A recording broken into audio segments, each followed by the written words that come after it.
Hi guys, let me show you on this quick video how you can hide recent files from the Start menu in Windows 11. What we're going to be hiding is right here, the recommended or recent files that you have opened with your PC.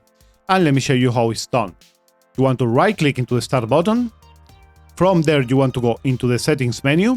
From here on the left side panel you want to go where you see Personalization, click on it. And inside of here you want to search for the menu where you see Start, click on it.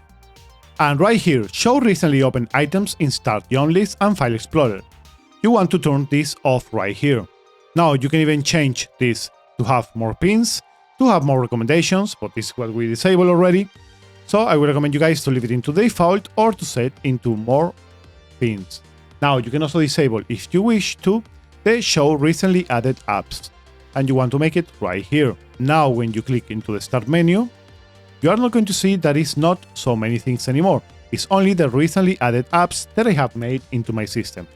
And that is pretty much it, guys. I told you guys this was going to be a really quick tutorial, so I hope you guys have enjoyed it.